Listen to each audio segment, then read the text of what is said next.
6 actors, 25 official films, billions of dollars at the box office. James Bond isn't just a movie character, he's a global institution. We all know the tropes. The martini shaken, not stirred. The Aston Martins, the gadgets, and the girls. But beneath the perfectly tailored tuxedo lies a history messier than a shootout in a villain's lair. For over 60 years, Eon Productions has tried to keep the franchise's strangest secrets classified. Today on Hollywood Hush, we're declassifying the files. From the American cowboy who almost wore the tux, to the bizarre origin of the theme song, and the real-life spy who made 007 look tame. Pour yourself a drink, shaken, obviously, and let's uncover the unknown history of James Bond. Let's start at the very beginning. Where did the ultimate super spy get his name? It wasn't pulled from thin air by creator Ian Fleming. Fleming, writing from his GoldenEye estate in Jamaica, wanted the dullest, flattest sounding name possible for his protagonist. He happened to have a birdwatching guide on his desk, written by an ornithologist named James Bond. Fleming later said, "It struck me that this brief, unromantic, Anglo-Saxon, and yet very masculine name was just what I needed." The real James Bond was reportedly not thrilled to share his name with a womanizing assassin. Fleming was a naval intelligence officer during World War II, and while Bond was a fictional composite, his biggest inspiration was a real-life double agent named Duško Popov. Popov, codenamed Tricycle, was a Yugoslavian playboy who worked for MI6, the Abwehr, and the FBI. He was notorious for his extravagant lifestyle, loving 2 women at once, and gambling high stakes in Portuguese casinos during the war. Fleming was actually assigned to tail Popov in Lisbon in 1941, where he watched Popov bet and win a massive amount of Nazi money at baccarat against a wealthy adversary. That very night was the direct inspiration for the central plot of Fleming's first novel, Casino Royale. The reality, it turns out, was just as cool as the fiction. We know the big 6 who played him, but the list of actors who turned down the license to kill is shocking. It paints a picture of a franchise that could have looked very, very different. Before Sean Connery was cast in Dr. No, the producers desperately wanted Cary Grant. Grant was the prototype for the sophisticated spy. But Grant would only commit to 1 movie, and the producers knew they were building a franchise. They had to pass. When Connery quit the first time, the studio panicked. They approached Clint Eastwood. He said no, believing Bond should be British. Then, incredibly, they offered the role to Burt Reynolds. Yes, the bandit himself.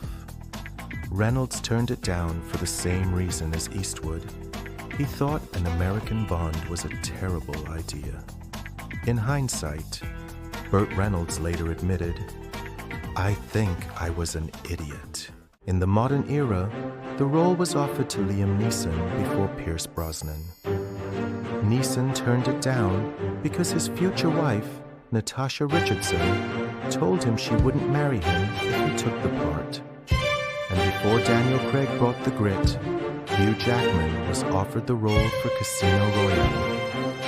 Jackman turned it down because he was already locked into playing Wolverine and felt the Bond scripts at the time had become too unbelievable and needed to become grittier and more real.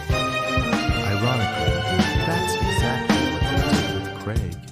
The Bond film franchise might never have exploded if not for the President of the United States.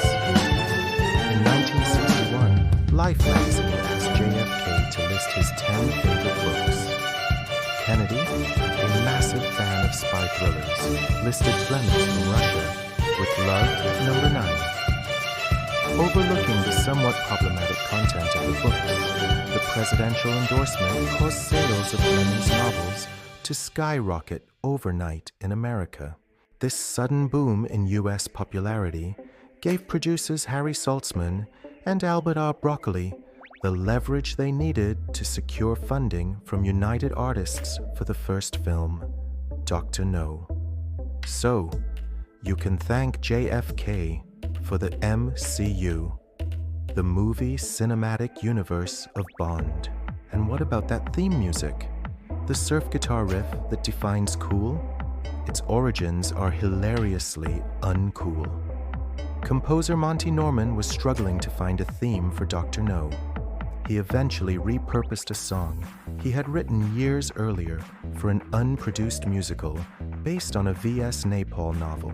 The original song was called Good Sign, Bad Sign, and it wasn't about spies. It was about sneezing. The original lyrics included lines like, "I was born with this unlucky sneeze, and what is worse, I came into the world the wrong way round." Fortunately, John Barry got a hold of it, rearranged it with that electric guitar, and history was made.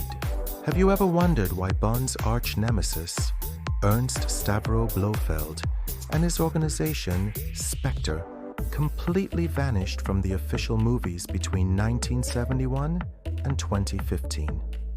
It wasn't a creative choice. It was a decades-long legal war. It all goes back to the novel Thunderball.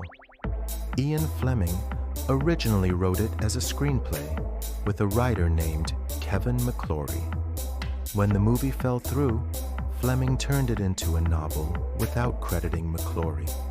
McClory sued and won the film rights to the plot of Thunderball and, crucially, the character of Blofeld and the concept of Spectre.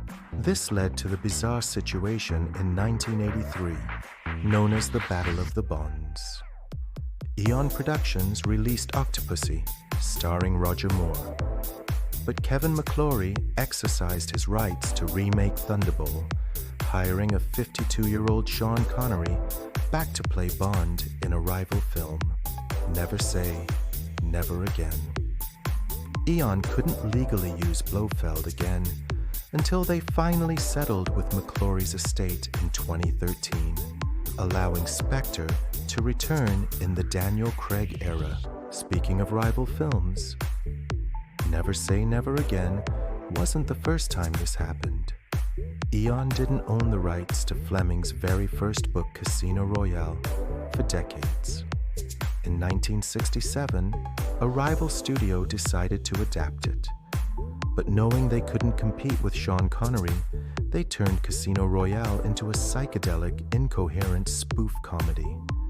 The plot involves the original Sir James Bond coming out of retirement to fight Smersh, and to confuse the enemy, he renames all remaining agents, including the women, James Bond 007. It's a terrible movie, but it features Woody Allen playing Bond's neurotic nephew, Jimmy Bond. It's a fever dream that Hollywood Hush highly recommends watching once, just to believe it exists. Let's wrap up with some actor-specific secrets. Roger Moore, the suavest Bond, had a specific clause in his contract. Moore was a heavy cigarette smoker, but he felt Bond should smoke cigars to differentiate his portrayal from Connery's. He demanded an unlimited supply of his favorite Monte Cristo cigars on set. The final bill for the cigars over his 7 films came to thousands of pounds, all charged to the production budget, of course. Daniel Craig, on the other hand, paid a more physical price. Craig insisted on doing many of his own stunts to sell the realism. During his very first major fight scene in Casino Royale, the brutal stairwell fight in Prague, Craig took a genuine punch to the face that knocked out his 2 front teeth. He had to fly his dentist out from London immediately so they could cap them and finish shooting the scene. It's a reminder that while Bond looks effortless on screen, the reality is exhausting, litigious, and sometimes downright bizarre. From birdwatchers to legal battles, sneezing songs to missing teeth, the history of 007 is as thrilling as the movies themselves. What's your favorite obscure piece of Bond trivia? And which of those actors who turned down the role do you wish had actually worn the tux? Let us know down in the comments. If you enjoyed declassifying this file, hit that like button and subscribe to Hollywood Hush for more secrets from Tinseltown. Until next time, keep it classified.